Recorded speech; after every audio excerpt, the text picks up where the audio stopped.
Hey there welcome to the Urdu तंदीस। तो आज हम लोग क्लास 10 का जान पहचान का चैप्टर नंबर 12 को आज हम लोग अच्छी तरीके से पढ़ लेंगे। तो आज का बेसिकली टेबल ऑफ कंटेंट क्या क्या है। तो सबसे पहले जो चैप्टर के राइटर हैं वो है प्रोफेसर मोहम्मद मुजीब। इनके बारे में जानेंगे जो राइटर है, और इनके बारे में ना जान पहचान पूरा एक पेज में लंबा चौड़ा दिया हुआ है। तो इनके बारे में बुलेट पॉइंट में हम लोग अच्छे से देख लेंगे जिसको याद करना इजी होगा। उसके बाद आदमी की कहानी, ये जो चैप्टर का नाम है, और इसका खुलासा पढ़ लेंगे। उसके बाद मानी जो इसमें रहेगा वर्ड मीनिंग उसको, उसके बाद क्वेश्चन आंसर जो रहता है हर चैप्टर का उसको देख लेंगे, उसका सॉल्यूशन देख लेंगे। उसके बाद इस चैप्टर में कुछ कुछ मुहावरे, तो होता क्या है कि बहुत बार स्कूल में जो क्वेश्चन वगैरह तैयार होता है ना, तो ग्रामर पोर्शन में या फिर कुछ ऐसे मुहावरे आ जाते हैं जो तुम्हें लगे कि ये तो बुक में थे भी नहीं, ये कहां से आ गए। ये इस चैप्टर के बीच में से रहते हैं, तो इसमें से 2-3 मुहावरे है उसको भी देख लेंगे और निपटा देंगे। चैप्टर कंप्लीट होने के बाद तुम्हें मन करता है ना कि अरे कोई सवाल पूछता, कुछ मॉक टेस्ट देने का मन करता है, तो इसके लिए कुछ एमसीक्यू का यहीं पे प्रैक्टिस होगा जिसका तुम्हें आंसर्स देना है सही सही। और तुम्हें आंसर कब दे पाओगे, जब तुम चैप्टर सही से सुनोगे और पढ़ोगे। और 15 से 20 मिनट के अंदर ये चैप्टर को हम लोग पूरी तरीके से अच्छे से घोल के पी जाएंगे, मतलब मजा आ जाएगा। तो चलो स्टार्ट करते हैं। तो सबसे पहले प्रोफेसर मोहम्मद मुजीब है, इनका जो डेट ऑफ बर्थ है 1992 और 1985। सारे राइटर का डेट ऑफ बर्थ बहुत ही इंपॉर्टेंट होता है। ये थोड़ा हिस्ट्री टाइप का होता है, डेट टाइप याद रखना पड़ता है, लेकिन ये इंपॉर्टेंट होता है, एक मार्क्स सीधा सीधा यहाँ पर से मिल जाता है। तो चलो अपने राइटर के बारे में देखते हैं। तो मोहम्मद मुजीब लखनऊ में पैदा हुए। इनकी इब्तदाई तालीम यानी स्टार्टिंग जो पढ़ाई हुई, इनकी इब्तदाई तालीम घर पर ही हुई, घर पर ही इब्तदाई तालीम इनकी हुई। 1918 में सीनियर कैम्ब्रिज के इम्तिहान पास किए। 1918 में क्या हुआ था, वर्ल्ड वॉर 2 का एंड होने वाला था, समझे। तो 1918 में सीनियर कैम्ब्रिज इम्तिहान पास किया। 1919 में वकालत की तालीम हासिल करने के लिए इंग्लैंड गए। 1999 में ये मतलब कि बैरिस्टर बनने के लिए वकालत का इंग्लैंड गए। और 1922 में बीए ऑनर्स पास किया। 1922 में बीए ऑनर्स पास किया। लंदन में इन्होंने फ्रांसी और लैटिनी सीखी। लंदन में इन्होंने फ्रेंच और लैटिन ये 2 जबान सीखे। वहां से बर्लिन गए। बर्लिन कहाँ का कैपिटल है, जर्मनी का। तो जर्मनी वहां पे बर्लिन गए और जर्मन भी सीखा, वहां पे कमाल हासिल किया। उसके बाद वतन वापसी के बाद जामिया मिलिया इस्लामिया। तो जामिया मिलिया इस्लामिया, जामिया मिलिया इस्लामिया क्या है, दिल्ली में एक यूनिवर्सिटी है, अभी भी कायम है, और तुम लोग में से हर बच्चा शायद जानता ही होगा उस यूनिवर्सिटी के बारे में। तो जामिया मिलिया इस्लामिया में उस्ताद मुकर्रर हुए, यहाँ ये एक प्रोफेसर बने, ठीक। 1948 में इन्होंने शेखुल जामिया की जिम्मेदारी संभाली और इसी ओहदे से सुबकदोश हुए, यानी इनका क्या हुआ, रिटायरमेंट हुआ यहीं से। सुबकदोश मतलब रिटायरमेंट, ठीक। तो आगे देखते हैं तो इनके शौक के बारे में कि इनको क्या क्या पसंद है, इनका हॉबीज के बारे में बेसिकली। तो इन्हें कुतुब मतलब हो गया क्या, किताब का मुताला करना, बुक रीडिंग करना, वैसा वाला शौक था, ठीक। फन तामीरी यानी आर्किटेक्ट वगैरह से इनको शौक था। संग तराशी जैसे होता है ना, रॉक कोई सी पत्थर पे छेनी मार के या फिर किस तरह से एक डिजाइन तैयार कर देना, तो वही संग तराशी, पत्थर को तराशना मतलब उसमें किसी तरह डिजाइन बना देना, ठीक। तो संग तराशी। मुजस्समा साजी मतलब वो है स्कल्पचर मेकिंग। स्कल्पचर होता है क्या, होता है मूर्ति बनाने को स्कल्पचर मेकिंग बोलते हैं। जो किले वगैरह से मूर्ति बनाना होता था, इससे भी इनकी हॉबीज थी, ठीक। मुसव्वरी क्या हुआ, पेंटिंग बनाना, जैसे मोनालिसा की पेंटिंग, जैसे वो तो बहुत बड़ी बात है, लेकिन मुसव्वरी यानी इन्हें पेंटिंग से भी इंटरेस्ट था। मुजस्समा साजी इनका स्कल्पचर से भी इंटरेस्ट था। मौसीकी और बागबानी। मौसीकी क्या हुआ, मौसीकी बेसिकली आ जाता है म्यूजिक, सिंगिंग, इस तरह की चीज को मौसीकी बोलते हैं, ठीक। और बागबानी यानी गार्डनिंग। तो इनको क्या क्या चीज का शौक था, किताब पढ़ने से शौक था, आर्किटेक्ट्स वगैरह से शौक था। संग तराशी यानी रॉक पे वो डिजाइन बनाना, मुजस्समा साजी यानी स्कल्पचर वगैरह बनाना, मुसव्वरी यानी पेंटिंग वगैरह, उसके बाद से मौसीकी यानी सिंगिंग, और बागबानी गार्डनिंग, इसको सबसे दिलचस्पी थी। इल्मी मैदान में तारीख निगारी इनकी पसंदीदा मौजू था। दुनिया की कहानी 1931, तारीख फलसफा सियासत 1936, तारीख तमद्दुन हिंद 1957, और रूसी अदब की तारीख 2 जिल्दें हैं 1916 इनकी मशहूर तसानीफ है। देखो ये 1931, 1957, 1936 ये पूरा हिस्ट्री वाला हो जाता है। ये वाला तुम एक बार पढ़ ले रहे हो, अगर तुम्हें याद हो जा रहा है तो इसको एग्जाम में लिखो, वरना अगर नहीं याद हो रहा तो कोई बड़ी बात नहीं। कुछ और भी इनका अच्छा खासा है, तो इसमें मतलब कि एक पेज में लिखने के लिए इतना काफी होगा, तुम्हें जो आखिरी का पॉइंट भी मिलेगा। तो आगे है, प्रोफेसर मुजीब को अदब से भी गहरी दिलचस्पी थी। इन्होंने ड्रामे पर खुसूसी तवज्जो दी और 8 ड्रामे लिखे। तो ये ड्रामा भी लिखे हैं, जैसा कि आजकल पाकिस्तानी ड्रामा ये सब तुम देखते हो ना, टर्किश ड्रामा, तो ये सब बहुत ही ज्यादा, तो ये ड्रामा भी लिखे हैं, ठीक। इनमें से अब ड्रामा का सबका नाम होगा। इनमें से खेती, अंजाम खाना, जंग और आजमाइश, जमात का नसाब शामिल है। ये सारे ड्रामा वगैरह का नाम है जो ये लिखे थे, उनका ड्रामा का टाइटल है। बच्चों के लिए एक ड्रामा आओ ड्रामा करे भी लिखा। बच्चों के लिए जो ड्रामा लिखा आओ ड्रामा करे, उसका नाम ये है, ठीक। इन्होंने अफसाने भी लिखे। अफसाने क्या होता है बेसिकली, तुम्हें यहाँ पे स्क्रीनशॉट लगा देता हूँ, अफसाने देख लेना क्या होता है, पॉज करके पढ़ लो। इन्होंने अफसाने भी लिखे हैं जिसका नाम है बागी, चिरागराव, अंधेरा, और भी सब मकबूल भी हुए हैं। वो एक कामयाब मुतरज्जिम भी थे। इनकी कौमी इल्मी और अदबी खिदमात के एतराफ में हुकूमत हिंद ने इन्हें पद्म भूषण का खिताब दिया। और ये जो इतना सारा काम किए, इतना सारा लैंग्वेज सीखी है, उसके बाद से जामिया मिलिया इस्लामिया में उस्ताद भी मुकर्रर हुए, और इन्होंने आर्ट ड्रामा भी लिखा, बच्चों के लिए भी ड्रामा लिखा। तो ये सारा इतना सर्च करने के बाद तो इन्हें ना हुकूमत हिंद यानी भारत सरकार ने इन्हें पद्म भूषण से सम्मानित किया। ये पूरा वर्ल्ड है प्रोफेसर मोहम्मद मुजीब जो आदमी की कहानी ये जो लिखे हैं ये चैप्टर इसके बारे में। तो बेसिकली अब आदमी कहानी ये जो चैप्टर है इसको स्टार्ट करेंगे। अब नाम तो इस चैप्टर का आदमी कहानी है, लेकिन इसमें पूरी दुनिया की कहानी सुना दिया गया। मतलब 2 पेज का चैप्टर है, जबरदस्ती इसमें थोड़ा सा साइंस, थोड़ा सा ज्योग्राफी, थोड़ा सा सब कुछ मिला के 2 पेज के चैप्टर में लिटरेचर बना के पेश कर दिया गया। उसे हम लोग पढ़ेंगे और फुद्दू सा चैप्टर है 2 पेज का, क्या चुटकी में निकट जाएगा। तो चलो स्टार्ट करते हैं। आजकल के आलिम कहते हैं कि हमारी दुनिया पहले आग का एक गोला थी। इस आग का नहीं जो हमारे घरों में जलती है, ये एक और ही आग थी जो बिन जलाए जली और बिन बुझाए बुझी। शायद वो चीज थी जिसे हम बिजली कहते हैं। बेसिकली कहते हैं कि जो हम लोग की ये दुनिया जो थी ना, पहले ये आग का गोला थी, और वो आग नहीं जो हम लोग के घर में जलती है, जिसको हम लोग तापते हैं, खाना बनाते हैं, वो वाला नहीं। ये कुछ और ही तरह की आग थी जिसको हम लोग बिजली कहते हैं, उससे मिलती जुलती की बात कर रहे हैं, ठीक। लेकिन कभी ना कभी दुनिया आग का गोला जरूर थी। मतलब ये कहना है कि ये अर्थ, ये जो पृथ्वी है, ये आग का गोला थी कभी, क्योंकि हमें ऐसे लाखों करोड़ों आग के गोले आसमान में चक्कर खाते दिखाई देते हैं। और तुम बोले आग के गोले कहां चक्कर खाते दिखाते देते हैं? तो जितने भी स्टार, सन, ये सारे जो है ना, ये आग के गोले ही को यहाँ पे बताया गया, ठीक। लाखों करोड़ों आग के गोले आसमान में चक्कर खाते दिखाई देते हैं, और हमारी जमीन पर अब भी आतिशफिशा पहाड़ जब चाहते हैं दहकते हैं, आग उगल देते हैं। यानी क्या वोल्केनिक इरप्शन के बारे में बात हो रहा है कि आग उगल देते हैं। आतिशफिशा आग से ही बताया, तो वोल्केनिक इरप्शन के बारे में बात हो रहा है, ठीक। आग उगल देते हैं, या जमीन के अंदर से खौलते पानी के चश्मे फूट निकलते हैं, वही वोल्केनिक इरप्शन। दूसरे आग के गोले जो दुनिया से बहुत बड़े और बहुत ज्यादा पुराने हैं, दूसरे आग के गोले जो दुनिया से, जैसे वेनस, मरकरी, ये सब भी बहुत ही ज्यादा हॉटेस्ट प्लैनेट है। मरकरी, वेनस तो सबसे ज्यादा हॉटेस्ट प्लैनेट है ना, जिसे पता होगा। दूसरे आग के गोले जो दुनिया से बहुत बड़े और बहुत ज्यादा पुराने हैं, अब तक आग ही आग है। दुनिया में ये आग, पानी और जमीन क्यों बन गई ये हमें नहीं मालूम। बस हमारी किस्मत में कुछ यही लिखा था, हमारी किस्मत में यही लिखा था जो एग्जाम देना पड़ेगा। तो हाँ, तो फिर एक वक्त आया जब दुनिया शर्त पर गई, भाप और दूसरी गैस पानी हो गई, जो ज्यादा ठोस हिस्सा था वो चट्टान बन गया। ये सब कब हुआ? आज के आलिम जमीन के साख्त से, चट्टानों का धातु से कुछ हिसाब लगा सकते हैं, लेकिन ये हिसाब संख 10 संख बरस के भी आगे निकल जाता है। संख मतलब क्या हुआ? 10 ट्रिलियन, यानी एक पे 13 जीरो होगा ना, तब संख बोला जाएगा, उसको 10 ट्रिलियन बोला जाएगा। तो ये 10 ट्रिलियन से भी ज्यादा संख, 10 संख यानी 100 ट्रिलियन से भी पुरानी साल की बात हो रही है, डॉलर की बात नहीं हो रही है, साल की बात हो रही है। संख बरस के भी आगे निकल जाता है। बेचारे आदमी की खोपड़ी में साइंस, खोपड़ी यार इस चैप्टर में ना इसी टाइप से खोपड़ी में चट्टे बट्टे थोड़ा सा इसी टाइप का अल्फाज यूज किया गया, ठीक। बेचारे आदमी की खोपड़ी में ये साइंस का हिसाब समा नहीं सकता। दुनिया जब शर्त पर गई तो कहीं से समुद्र के तह में जिंदगी का बीज पहुंचा। जब दुनिया शर्त पर गई, जब पहले दुनिया आग का गोला थी, फिर अचानक से दुनिया शर्त पर गई, यानी आइस सी पुई हो गई। तो उसके बाद फिर समुद्र बना, फिर वहां पे जिंदगी का बीज पहुंचा, यानी कुछ माइक्रो ऑर्गेनिज्म फॉर्मेशन हुए, वो इसकी बात हो रही है, ठीक। बोला था ना थोड़ा साइंस से रिलेटेड है। जिंदगी के बीच पहुंच गया, वहां वो फटा और फूला, लाखों करोड़ बरस में तरह तरह के भेष बदले। और भेष बदलने से क्या मतलब है? ये इवोल्यूशन की बात हो रही है, डार्विन इवोल्यूशन। क्लास 10 में अगर इवोल्यूशन चैप्टर अगर डिलीट नहीं होगा इवोल्यूशन वाला पार्ट, तो तुम्हें डार्विन इवोल्यूशन के बारे में पता चलेगा। बट बेसिकली इस्लाम तो इस चीज को नहीं मानता, लेकिन साइंस के थ्रू डार्विन इवोल्यूशन की बहुत ही ज्यादा अहमियत है, ठीक। आहिस्ता आहिस्ता यानी वही लाखों करोड़ों बरस में इसने पौधों और कीड़ों की सूरत में खुशी की तरफ कदम बढ़ाया। पानी के बगैर यानी सांस लेकर जिंदा रहने की सलाहियत पैदा की। पौधे और ऊंचे होने लगे और सर उठाकर आसमान की तरफ लपके। यानी ये कह रहे हैं कि बेसिकली पहले जो दुनिया का गोला थी, फिर पूरा बर्फ हो गया, फिर बर्फ से थोड़ा मेल्ट हुआ जो बर्फ, तो समुद्र बना, और समुद्र के बनने के बाद कुछ माइक्रो ऑर्गेनिज्म, कुछ फॉर्मेशन हुआ, जिससे वो धीरे धीरे इवॉल्व हुए, और वो फिर हवा में सांस लेने लगे, और धीरे धीरे कुछ पौधे बन गए, कुछ कीड़े मकोड़े बन गए, कुछ तैरने लगे। ये बेसिकली इवोल्यूशन की बात कर रहे हैं, ठीक।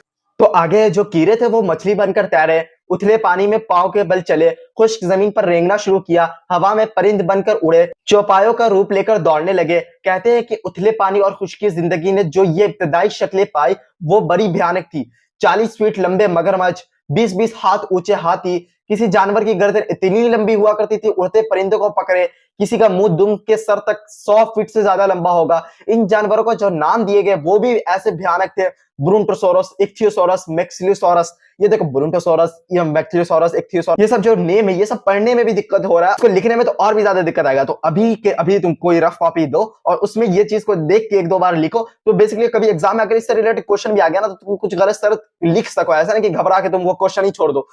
तो मैक्सिलोसोरस वगैरह। लेकिन दुनिया को शायद अपनी ये औलाद पसंद ना थी, तो बेसिकली कह रहे हैं कि दुनिया में जो स्टार्टिंग में जो ये फॉर्मेशन हुआ दुनिया को पसंद नहीं आया, यानी पृथ्वी ने इसे कबूल नहीं किया, या ये जानवर बढ़ते बढ़ते ऐसे डोल हो गए कि जिंदा रहना इन पे दुश्वार होगा। यानी इतने बड़े ज्यादा हो गए थे कि यहाँ दुनिया में रहना इनका दुश्वार हो गया, यहाँ पे ये सर्वाइव ही नहीं कर सकते थे। बहरहाल वो गायब हो गए, वो कुछ पता नहीं कैसे गायब हो गए। जब तक आजकल के साइंसदानों को इनकी हड्डियां नहीं मिली, तो किसी को पता ना था कि एक ज़माने में ऐसे दिवावर असदह हमारी दुनिया में आबाद थे। मतलब जब इनका हड्डी वगैरह नहीं ना मिला, कंकाल वगैरह, तो कोई यकीन ही नहीं करता था कि ऐसा कोई पुराने में रहते थे जो इतना बड़े-बड़े थे, इतने खतरनाक। तो अभी भी डायनासोर्स वगैरह की कुछ-कुछ हड्डियाँ, कुछ-कुछ मिलता है कहीं ना। तो ऐसे सुनते हैं ना कि डायनासोरस थे एक ज़माने में, और कुछ-कुछ रहते हैं वो फ्लाइंग ड्रैगन, डेनारिस टारगेरियन वाला, जो गेम ऑफ थ्रोन वाला ड्रैगन जो आग से मुँह फेंकता था, मुँह से आग फेंकता था, ऐसा वाला जानवर थे। और पता नहीं है थे कि नहीं थे, वो यहाँ पे इसकी बात हो रही है, ठीक? आगे बढ़ते हैं चैप्टर। खुश्की पर इन बड़े जानवरों की बात, खुश्की, खुश्की क्या बात हो रहा है? खुश्की यानी लैंड एरिया का बात हो रहा है। खुश्की, खुश्की पर इन बड़े जानवरों के बाद जो नए नमूने नजर आए वो थे ऐसे ही डरावने, मगर इनमें आजकल के जानवरों की ये सिफत थी कि वो अपने बच्चों को शुरू में दूध पिलाकर पालते थे। देखो ये जो पुराने जो थे इख्थियोसॉरस, मैक्सिलोसॉरस, ये सारे तो लुप्त हो गए, ठीक?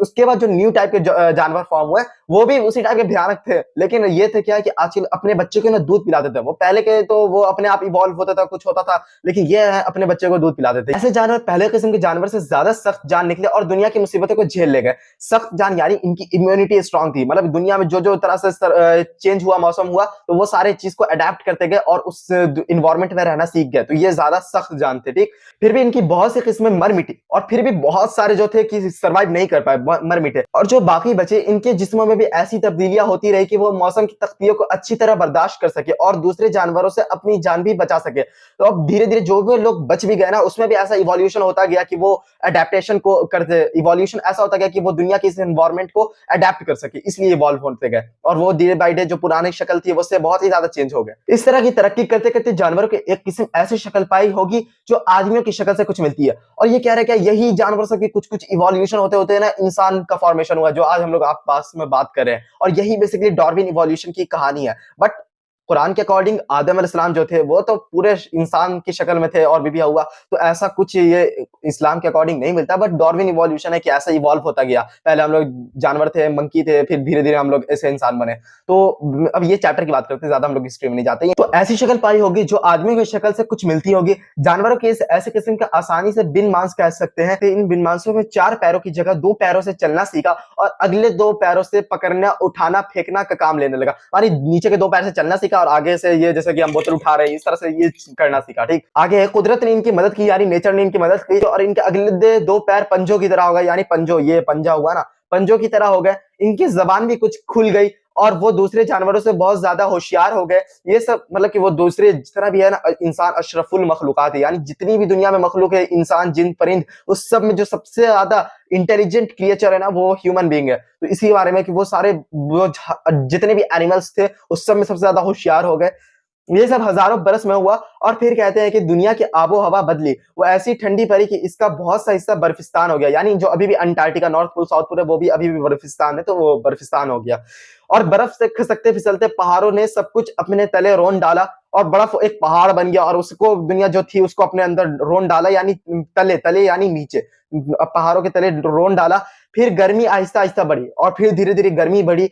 बर्फिस्तान पिघल कर समुद्र हो गए और जो पूरी दुनिया थी, जो बर्फ बन गई थी, धीरे-धीरे उसमें गर्मी बढ़ी और उसका बर्फ पिघला और समुद्र बन गया। तो वो वही बात है। और जिंदगी पर उभरी और फैली। इस तरह 4 मर्तबा हुआ। इस तरह 1-2 मर्तबा नहीं, 4 मर्तबा हुआ। और ये याद रखना, ये 4 मर्तबा हाइलाइट कर दे रहा हूँ। और इस वक्त जमीन में कई 100 गज नीचे तक हमें जो कुछ मिलता है वो इन्हीं गर्मी और सर्दी के पेड़ों के दास्तान सुनाता है। इस जमाने में आप समझ सकते हैं कि बिन मानसों का बुरा हाल हुआ होगा। तो बेसिकली ये तुम ज्योग्राफी में पढ़े होगे, जो जानवर वगैरह की हड्डियां वगैरह होती है ना, वो जो फॉसिल्स वगैरह होते हैं, वो कई साल मिट्टी में रहते हैं, उससे हमें क्रूड ऑयल और नेचुरल गैस फॉर्म होती है। तो यही बात है कि 4 मर्तबा ऐसा हुआ कि दुनिया में समुद्र हुआ, फिर बर्फ बना, फिर जो पिघला, फिर ये हुआ, फिर क्रिएचर ऐसा हुआ। जब हम लोग खुदाई करते हैं ना, जमीन में गड्ढा करते हैं, तो जो हमें चीज पता चलती है कि ये क्रूड ऑयल, ये चीज, तो ये यही चीज की हिस्ट्री बयान करता है कि अरे पहले ऐसा था, तब जाके आज फॉर्म हुआ है। इनमें से बाज 1-2 हड्डियां बर्फ के नीचे और जानवरों की हड्डियों के साथ दफन हो गए और अब इस जमीनों के अंदर बहुत दो पड़ी है, जिससे हम अंदाजा लगा सकते हैं कि वो करोड़ या लाख बरस पहले आबाद थे। इनके जमाने में जमीन की क्या सूरत हाल थी, लेकिन इन्होंने इस दौरान में शायद 2-4 बातें सीख ली थी जो बहुत काम की थी। कहीं जंगलों जलते देखकर इन्हें पता लग गया था कि आग कैसे जलाते हैं और फिर इन्हें अपनी कोहो यानी गार, जो पहले केव में रहते थे लोग, उतने ये नहीं थे केव में रहते थे, जैसे अभी शेर वगैरह केव में रहता है ना, और गार में आग जलाकर तापने लगे, बेसिकली ठंडा वगैरह लगता था तो आग जलाकर तापने ये सीख गए थे उस टाइम के लोग, जो पुराने लोग की बात हो रही है, अर्ली मैन। और इसमें से जानवरों का गोश्त और शायद चंद फलों और चीजों को भूनने लगे। पहले होता था कि कच्चा खा जाते थे, अब धीरे धीरे वो थोड़ा सा उनका डेवलप हुआ तो वो थोड़ा सा भून के खाने लगे, बोले अरे भून के मजा आ रहा है, ये तो सही लग रहा है, तो वो भून के खाने लगे। वो पत्थरों को घिसकर, वो मतलब कि पत्थरों को घिसकर आग जलाना होता रहा, वो सब सीख गए थे, छीलने और काटने भी लगे थे। इनमें से जिंदगी की कुछ आसान कर दिया। आजकल का इल्म बताता है कि इन्हीं में बिन मानसों की औलाद है, और जिससे जानवर की तरक्की करते करते बिन मानस हो गए, वो वैसे भी बिन मानस आदमी हो गए। वो मतलब कि बता रहा है कि ये जो हम लोग है ना, इसी की औलाद है।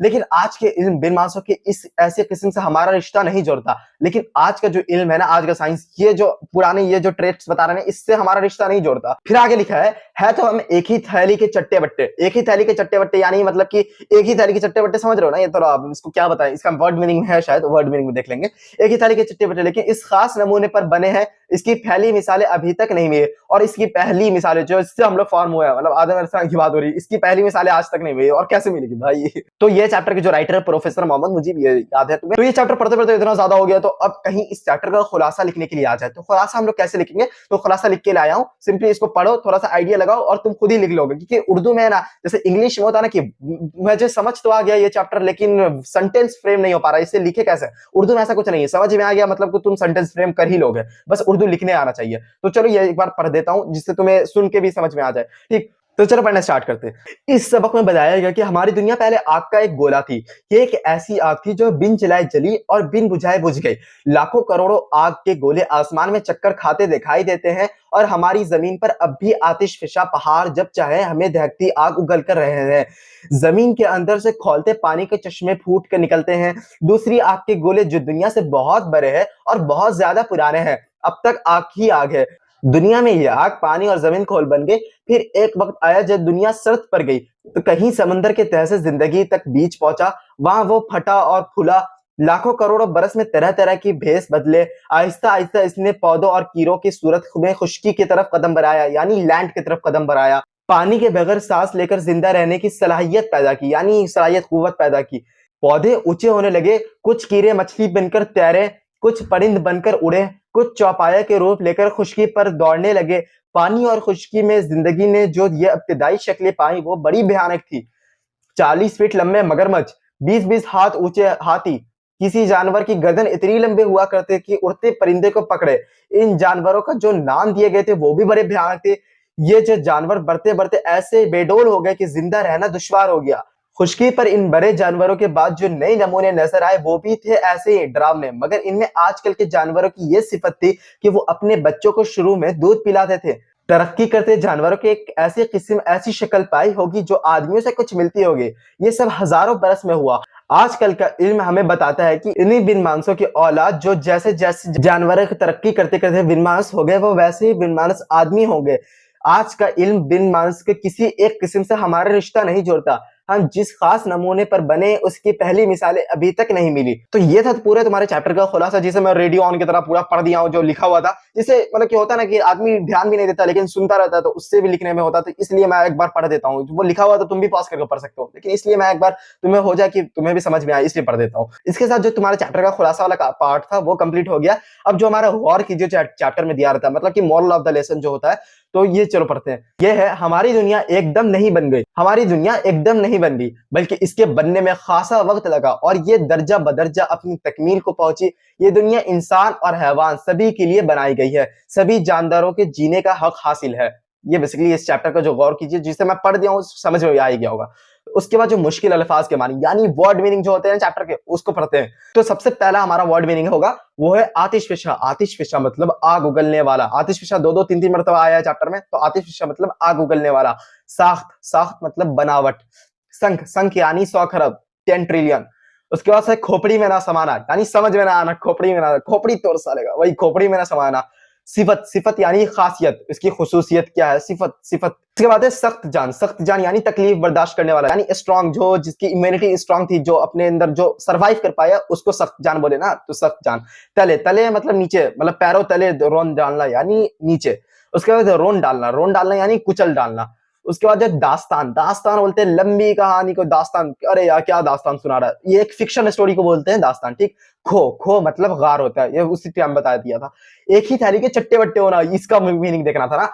एक दूसरे करीबी ताल्लुक रखना, यानी एक दूसरे से करीबी ताल्लुक रखना, एक ही जैसी खुसूसियात रखना, एक ही जैसी खुसूसियात रखना। तो जैसे हो गया बिल्ली, टाइगर, सब एक ही थैली के चट्टे बट्टे, यानी सबकी खुसूसियात एक ही है, सब कैट फैमिली से बिलोंग करते थे। तो हम लोग बोलेंगे एक ही थैली के चट्टे बट्टे, तो यही चीज हुआ, ठीक। कदीमी, कदीमी यानी पुराना, ट्रेडिशन जो पुराना हुआ है ना उसे कदीमी बोलते हैं। इसका जो तुम्हारा वर्ड मीनिंग वाला पार्ट था वो कंप्लीट हो चुका है। अब जो हमारा नेक्स्ट स्टेप है होगा वो मुश्किल सवाल जवाब होगा, यानी क्वेश्चन आंसर जो हर चैप्टर का होता है। तो चलो इसमें 6 क्वेश्चन आंसर है शायद, तो चलो स्टार्ट करते हैं। तो पहला क्वेश्चन है, जमीन से बड़े आग के गोले कौन से? जमीन से बड़े आग के गोले कौन से? तो इसका जवाब है, जमीन से बड़े लाखों करोड़ों आग के गोले आसमान में चक्कर खाते दिखाई देते हैं।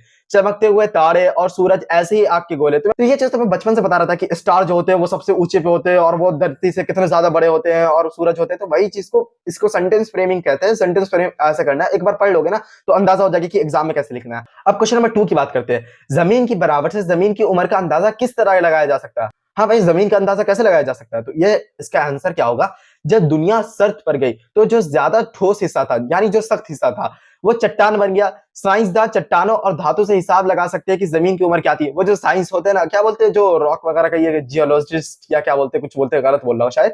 तो ये उसका रॉक का ईयर पता करते हैं कि ये इतना हजार पुराना साल रॉक है, तो उससे ये अंदाजा लगाते हैं। जो हमारा क्वेश्चन नंबर 3 है, तो जमीन पर मुख्तलिफ जानदारों की नशोनुमा कैसे हुई? तो इसका आंसर है, समंदर की तह में जिंदगी का बीज पहुंचा, वहां वो फटा और फूला। लाखों करोड़ों बरस में जमीन ने पौधों और कीड़ों की सूरत इख्तियार की। कुछ कीड़े मछली के पानी के दूसरे जानवर बने, और कुछ कीड़े मछली और पानी के दूसरे जानवर बने, और कुछ ने पानी से निकलकर खुश्क जमीन पर रेंगना शुरू किया और पानी के बगैर सांस लेकर जिंदा रहने की सलाहियत पैदा की। इस तरह पानी और खुश्की में जानदारों की नशोनुमा हुई, यानी इवोल्यूशन कैसे हुई, यह चीज है। तो उसी का यह आंसर है कि इंपॉर्टेंट एक आंसर है, तो इसको मार्क कर लेना। अब क्वेश्चन नंबर 4 की बात करते हैं। तो दूध पिलाने वाले जानवर बड़े बड़े बेडोल जानवर से ज्यादा सख्त जान क्यों निकले? यानी ये स्ट्रॉन्ग कैसे निकले, कि ये सरवाइव कैसे कर पाए जो दूध पिलाने वाले जानवर थे? तो इसका आंसर है, क्योंकि ये जानवर इसलिए सख्त जान थे कि दुनिया की मुसीबतों को झेला, यानी ये जो दुनिया में चेंजेस हुआ उसको झेला।